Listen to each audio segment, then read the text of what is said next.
Hi, everyone. It's Wendy Leung, licensed acupuncturist and holistic health mentor. I am here with a really good friend, Louisa Havers, and we're talking about the CEO mindset, how to really prioritize yourself in order to accelerate your success in your entire life, right? Because everything is holistic. In order to have your life be successful, you also need to have a healthy lifestyle. You also need to have healthy work habits, healthy mindset. And that's what we're getting into today. So this is Louisa, and I'll let her introduce herself to you. Thank you, Wendy. Thank you so much for having me. I'm so excited to be having this conversation with you and everybody who's listening. So my name is Louisa Havers. I help entrepreneurs and coaches break through their upper limits in life and in business. So I'm an intuitive success and business coach and an energy healer. I'm the creator of the Helix method, which is an energy alignment and manifesting method. And I'm a trauma-informed master, Akashic record consultant, and teacher. So I embrace all things energy and working very energetically with my clients. Yeah, which is super awesome and is a major part too of the work that I do with traditional Chinese medicine, right? All the background, everything that I share with you guys is founded in traditional Chinese medicine, which has a very big component of energetic, holistic being. And so part of the reason why I wanted to bring Lua on today is because we both work with a similar type of person. We both work with people who identify as high achievers. And if you're watching this channel, if you've been watching this channel for a while, then you definitely have or were or still are struggling with IBS. What we've talked about a little bit before is that people who tend to struggle with IBS also tend to be high achievers as well. And so, you may identify with this personality type. You really take pride in the work that you do, the quality of the work that you do. You're a very strong and independent person. You tend to really make sure that you get things done no matter what. You're a master multitasker oftentimes. Your schedule is probably pretty full. You've got full responsibilities. You've also got really high ambitions and goals as well. And you also have extremely high expectations of yourself. So that there's this drive that's really, really phenomenal for getting things done, just getting it done, no matter what, go plowing through all the barriers and making sure that you're getting to the goals that you've set for yourself. But sometimes it's this mindset that really can hold us back from getting to the next level, which is actually where we want to get, right? This channel, we've talked a lot about IBS, lots and lots about, what it is in Chinese medicine, how to heal, different tips and tools and things. And we've also talked about how, the personality type for IBS tends to be high achievers and nurturers. And one of the major factors for both high achievers and nurturers that are often preventing them from reaching the goals, preventing them from succeeding in their IBS recovery that I've found over the years is there's not enough time. So people are saying there's not enough time to prioritize your health recovery. I have important goals. I've got a mission. I've got others who need me. And I'm really going to push forward with sheer force of will. And Lou, are you finding that this is similar to the types of people that you work with as well? Absolutely. I think you've hit the nail on the head because the way I would describe it is our concepts, our identity, how we approach everything in life will show up in our body. So you mentioning around everybody potentially here, they're on the channel because they've recognized at some point, or through working with you, they've been able to heal their IBS. That's how the stress and how they were showing up for every other aspect of their life was showing up in their body. The way I describe it is we show up anywhere and everywhere exactly the same, and it's to do with our identity, those concepts so if we think about the high achiever archetype and we identify with that, underneath our identification with that, I'm a high achiever, I'm going to have a whole bunch of beliefs and emotions that are linked with that high achiever archetype that are going to completely drive my action, if that makes sense. And it's like this feedback loop then, because of course the action then reinforces all those emotions and beliefs and feeds back into that identity that I'm holding. And so it's like a self-fulfilling prophecy, because of course, if we're seeing and we're thinking and we're believing and we are a high achiever, then I've just got to keep on going. I've just got to keep on going, because that's what high achievers do. Ignoring that inner wisdom, the niggles from our gut and wherever the pain and the inflammation is showing up in our body, saying, actually, hang on a second, could you just stop a moment?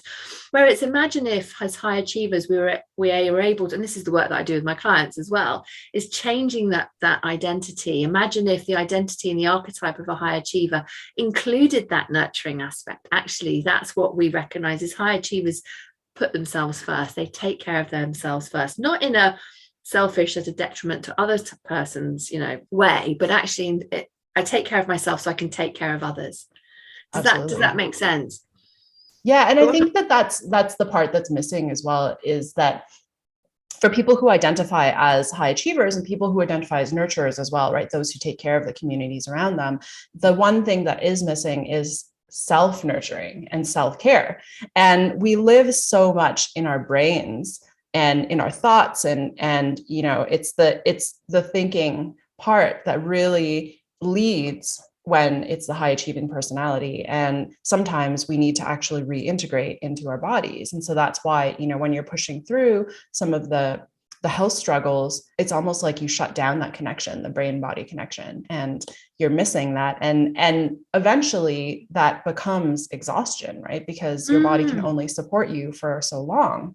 And once you push yourself to that limit, then you of course experience burnout. And so that's why it's so important to really understand how to shift yourself out of this, what we would call an employee mindset, right? It's like you're employed by this drive to get it done, and your boss is yourself. And so because you are constantly feeling the need to work and push and push and push, you don't have an off button, you don't have a reset button, you don't have a nourish myself button.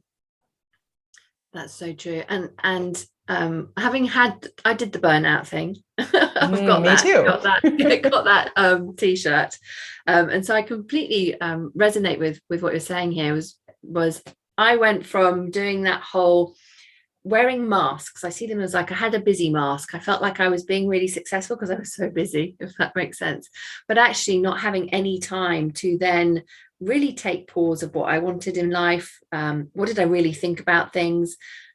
Who was I really? That whole identity piece. Because I wasn't listening to anything, wasn't nurturing myself, was doing that over-giving. This was when I was working for corporate. And it wasn't until I had that burnout that I then had to stop, that I was then able to really take stock, once I had recovered from my chronic fatigue, to be able to go, actually, do you know what? I never want to experience that burnout again. And it wasn't until I had that I really decided I needed to change my mindset around how I was showing up, so that I could lead myself and put myself first, and really to recognize that actually self-nurturing is leadership energy. It's being able to be a good steward of my body, a good steward of myself, and finding out what I really want. How can I really listen to myself and my body, so that it's not a failure if we decide to perhaps move a deadline, if we've made a commitment, and actually we just need to juggle things around a little bit, because listening to our bodies is what good leaders do, the CEO does, is that we're going to actually take a Monday off to have a bit of self-care, so that we can then have got the energy to get things done more quickly. It's a bit like, I don't know if you've noticed this as well. I noticed this is, if I've got to write a piece of content or something, and I'm, it's just not connecting, I'll go off and do a meditation, or if I go for a walk, get out into nature, then just the creativity just comes in, and it's come in such an easy way, because I've taken care of myself, and I've gone and looked after myself and nurtured myself and got the body moving. Do you find that as well, in terms of how, when you're taking care of yourself, things seem to flow better? Yeah, 100%. And it's really interesting that you say that, because I get the most insight, the most, downloads, the most creativity after I've gone on vacation.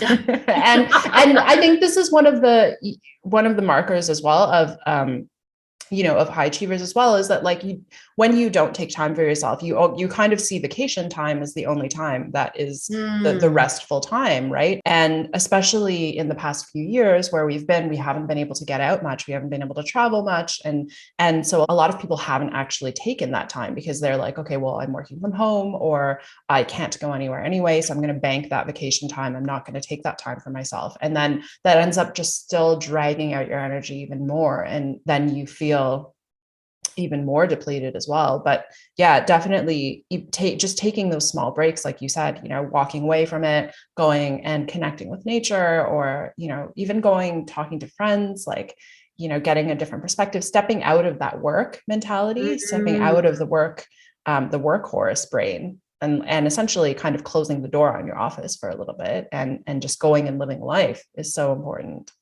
So important. And closing the office door, particularly with so many people now working from home. I know lots of people were saying to me, it's really hard to stop working because it's just all there. There's nowhere to go and everyone was on lockdown. It's the only sort of entertainment you had, unless you were watching Netflix all the time, is working, going for your 1 hour exercise a day. Or depends whether you were living with people or not, how you were able to connect with people. But it's being able to have that balance. We want that balance and that alignment in all areas of life to be able to show up as our best selves. It's that yin and yang, isn't it? And we can have this throughout the day, having those periods of activity, those periods of going within. We need that cycle through the months, the weeks, the months, and the year. It's those seasons, isn't it? And being able to really work with them. I tell you, one of the things I've just started doing, which has just been an absolute game changer. So I'm sharing this in case it inspires anybody else to arrange their diary like this. But I've arranged my diary and my commitments with my clients so that I can take 1 week off every month. Amazing.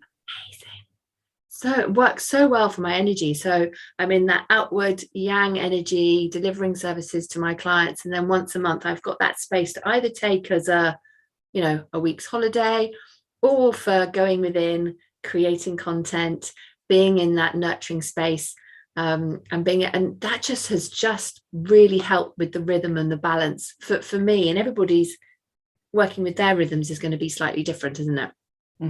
For sure. And you were talking about the rhythms that happen during the day as well. Like there's ways in which you can structure your day so that, if I have the best energy in the afternoon or I have the best energy in the morning, then you can take that time and really focus in and do the work during that time. And then in the, 2 or 3 hours or even 1 or 2 hours where you're feeling lower energy, take that time to nourish yourself. If you're working from home, you can take a bath or you can take a nap.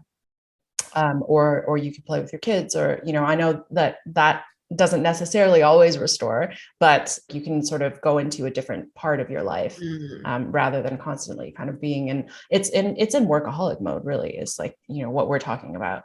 It is. It's addictive, isn't it? The brain just goes, I've just got to do. No.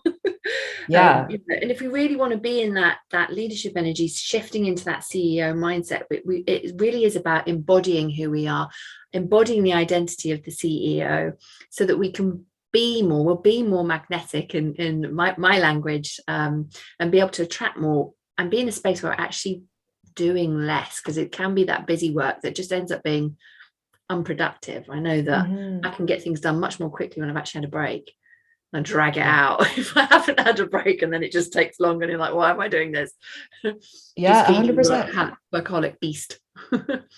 Yeah. And I think part of the problem, part of the challenge too, as well, I'm sure that the audience can relate to, is the health aspect too, right? The longer you drag that out, and the longer you wait to actually, address your health, the worse, not the worst, but the more intense sometimes your symptoms are going to be, the more depleted you're going to feel, the more exhausted, the more frustrated, the more irritable you're going to feel as well. And so there's never really a good time to take care of yourself other than to have that flow, the ebb and flow, the balance, and constantly be renewing and recharging, doing little things in the day to be able to support yourself, or having a team around you, or other people, letting other people in to be able to help you as well. We talked a little bit about sort of the yin and yang aspect, and really the workaholic mentality is like the I have to do everything myself, I have to push through. It's very forceful, it's very action oriented, and it's a very sort of outward motion where we also need that yin side, which is more nourishing, which is sort of an inward reflection, which is taking time for yourself, which is allowing as well for things to happen, because we know that sometimes things just happen with ease when we're completely relaxed, right? When we come back from vacation or when we come back from a walk, we kind of get that insight. And sometimes if you're pushing too hard, you come up against a wall and you get frustrated and it doesn't actually get you where you need to go. Yeah, completely. It is that if we're feeling, it's a bit like if a client says to me, I haven't got time to take a break, I'm like, you need a break. Mm-hmm. saying that to me, because you're going to be in that, this has got to work energy, I've got to push this through. That's going to have no good, impact on your body, but also you're not going to be as productive for your success, to have success in whatever it is that, you're showing up for within your workplace, within business. Being able to show up with that detached energy in your relationships, because everything is a relationship. So we have our relationship with money, relationship with ourselves, with others, and of course, and then with the work and our purpose and how we show up for that.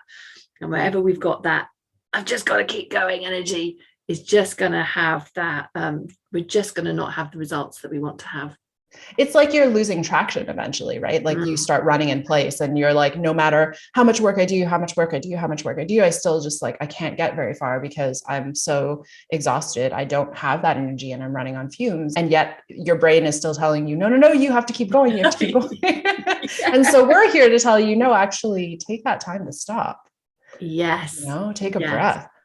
And so how do we ensure that, we're enhancing, we're accelerating our growth every step of the way? And not just sort of forcefully making things happen? I know that this is definitely something that you work with your clients on. So if you can share a bit about how, you help them shift from employee mindset, being a slave, to your workaholism, to CEO mindset, where you actually get to enjoy your life as well and enjoy a healthy life. Exactly. I like to take my clients through a manifesting process. I call it the Helix method manifesting process, which I encourage them to do 15 minutes a day, so that you can't say, I haven't got time to do it. You can do 15 minutes a day.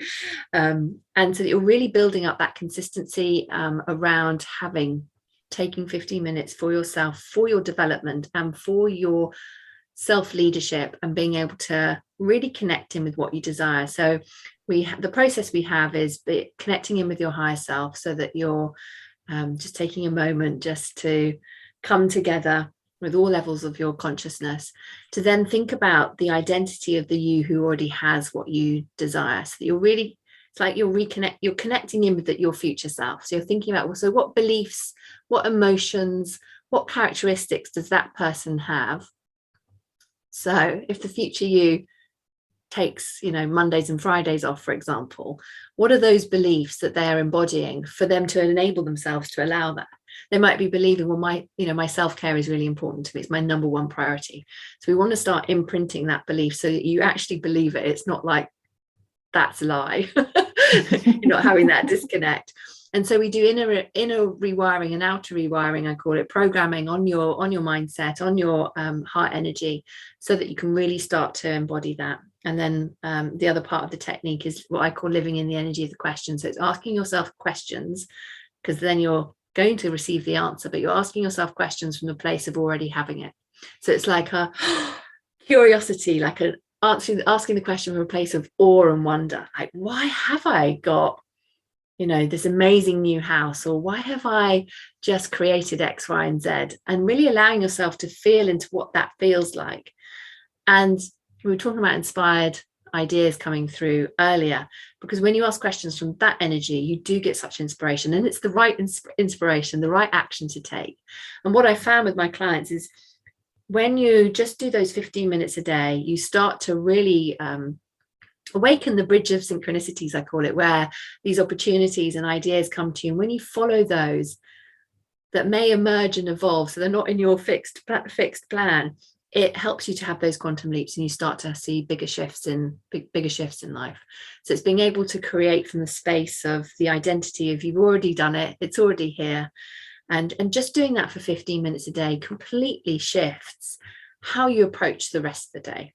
The reason why I wanted it to be just 15 minutes a day was so that the busy people, so the high achievers can fit it in. It's an easy one to start to build in as a really good practice. It becomes part of your lifestyle. Mm-hmm. And you Yeah, have and it.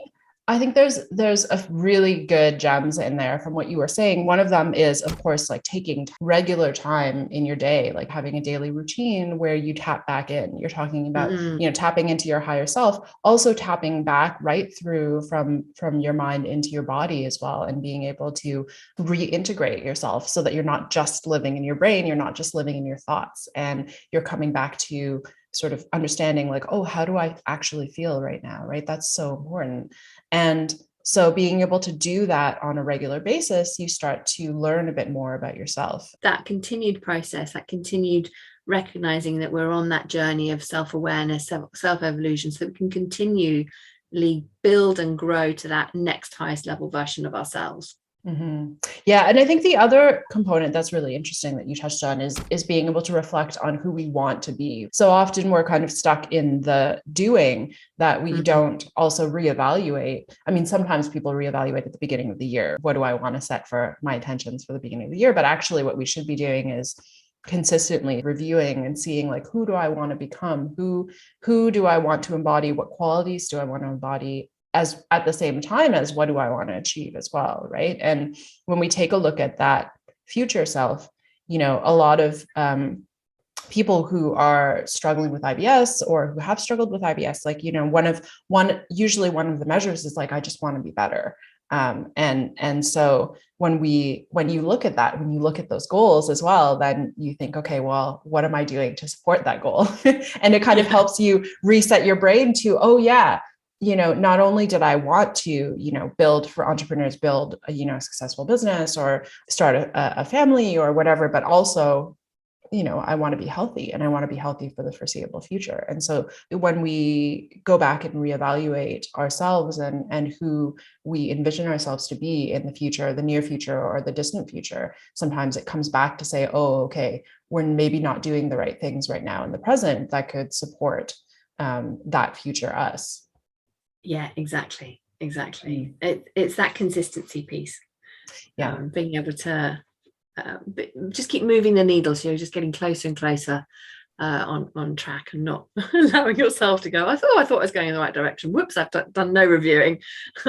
Yeah, for sure. I mean, sometimes that happens too, right? We get off track and then we end up like, how did I end up here? I'm sure many people have had these questions where it's like, oh, like I thought I was going to be over here and I ended up in this space. And sometimes, understanding like what we didn't do or what we need to not do, or, all of those things can be helpful too. So that self-reflection is important. And that's part of self-care as well, right?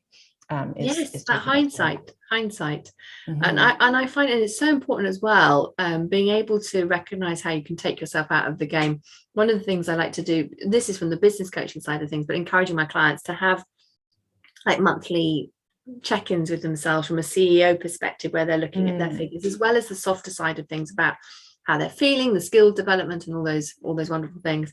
Because I found, and it was be interesting to see what people think about that, is if you don't look at the numbers in your business, your brain can start being a real downer on you. You haven't done this and and blah blah blah blah blah. And then you look at the numbers, you go, oh, actually I'm up 10% compared to last year. Well, that's not the story that was going on in my head.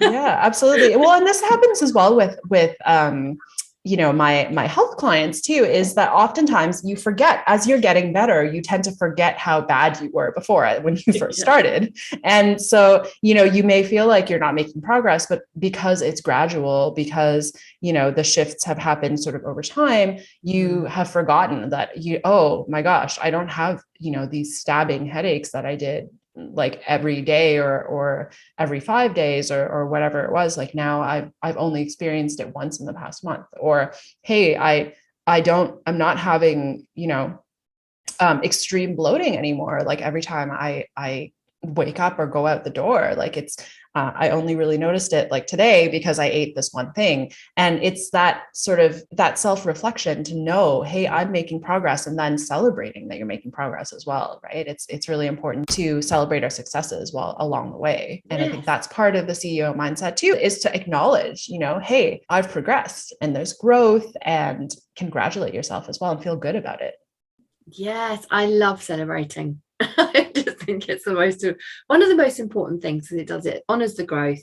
And from an energetic perspective as well, if we're celebrating on what we're vibrating out and we're allowing ourselves to congratulate ourselves and to feel that connection and that gratitude, we're just going to attract more opportunities that mirror and reflect that we're in resonance with that. So it's so important to celebrate. Yeah, for sure. And so I guess to conclude, let's say shifting from employee to CEO mindset, what would you say that this looks like from a more concrete, practical perspective? It's how you're showing up. It's having that self-trust, that confidence, that you're fully embodying that self-leadership, which will allow you to have times when you just be, allow you to create that alignment across all areas of your life. So it's not just focused on the workaholic bit, because we're coming at it from a place of contraction or fear that something may go away. So we're really embodying and being in alignment with our values, so that if we value our family, we have time for our family. If we value our work, we've got that balance for our work. If we value having time for, I'm an introvert here, so introvert, I need time to recharge. Yeah, me too. That's in alignment with one of my values. That's really important for me. So as a CEO, if I'm leading myself, I need to make sure that all my values are taken care of. Otherwise, that's going to take stress, create stress within my body as well. And so taking time to really think about, how does how does a CEO start her day? How does a CEO end her day? And so you're able to consider all aspects of your life within that, not just looking at the work perspective. Mm-hmm.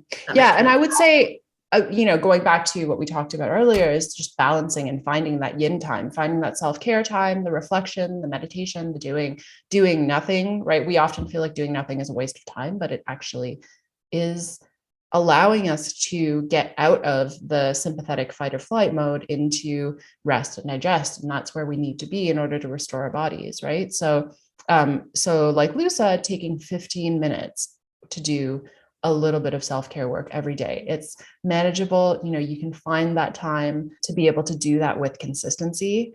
And then also reviewing your personal health and wellness, right? What needs to be healed? What needs to be supported? What needs to be boosted? Is it right now your digestion? Is it your sleep? Maybe, is it your mental, emotional wellness?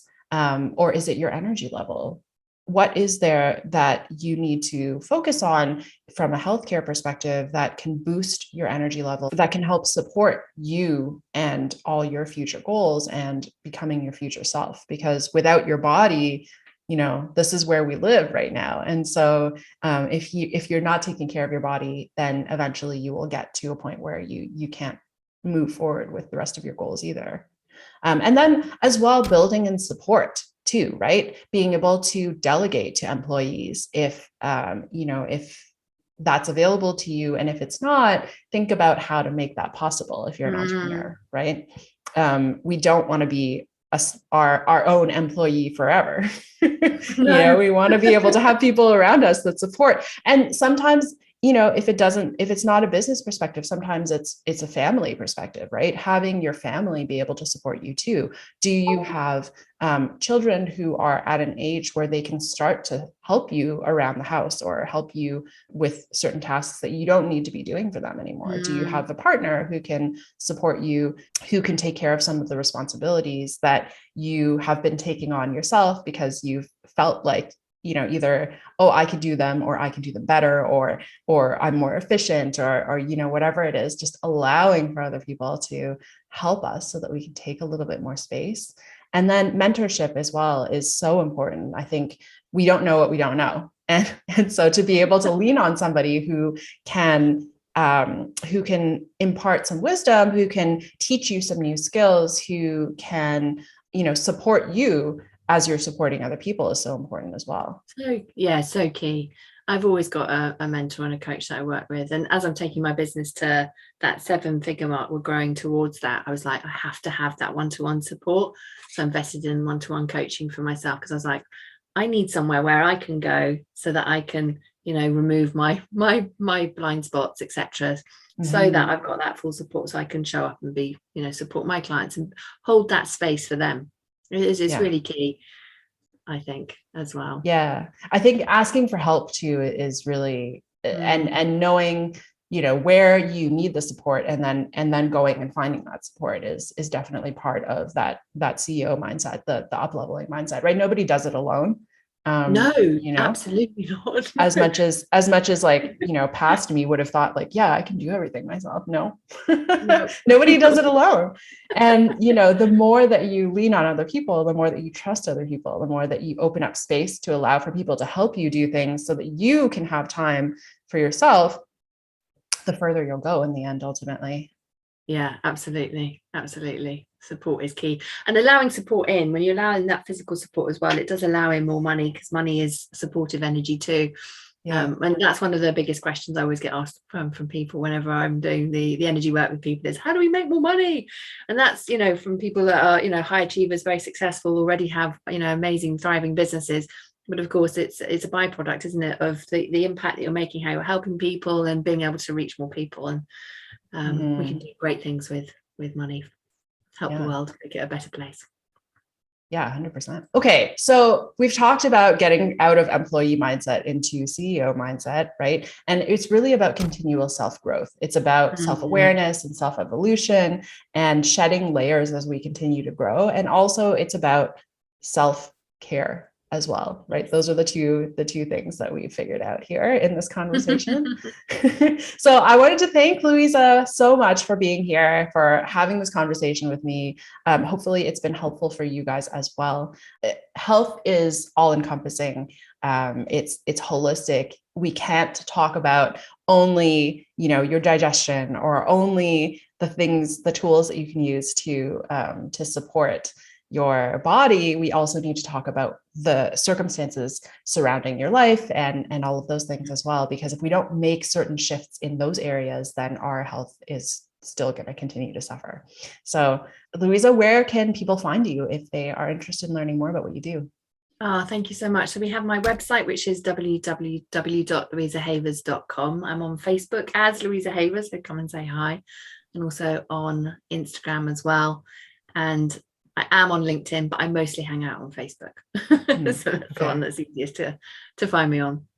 Sounds good. Awesome. And as always, guys, if you're ready to be supported through your health and wellness journey, find me at wendyleungcoaching.com. Drop a comment in this section and go find my online class. There's a whole bunch of stuff on this channel for you to take advantage of. Thank you so much, Louisa. Thank you, everybody else, for being here, and have an amazing day.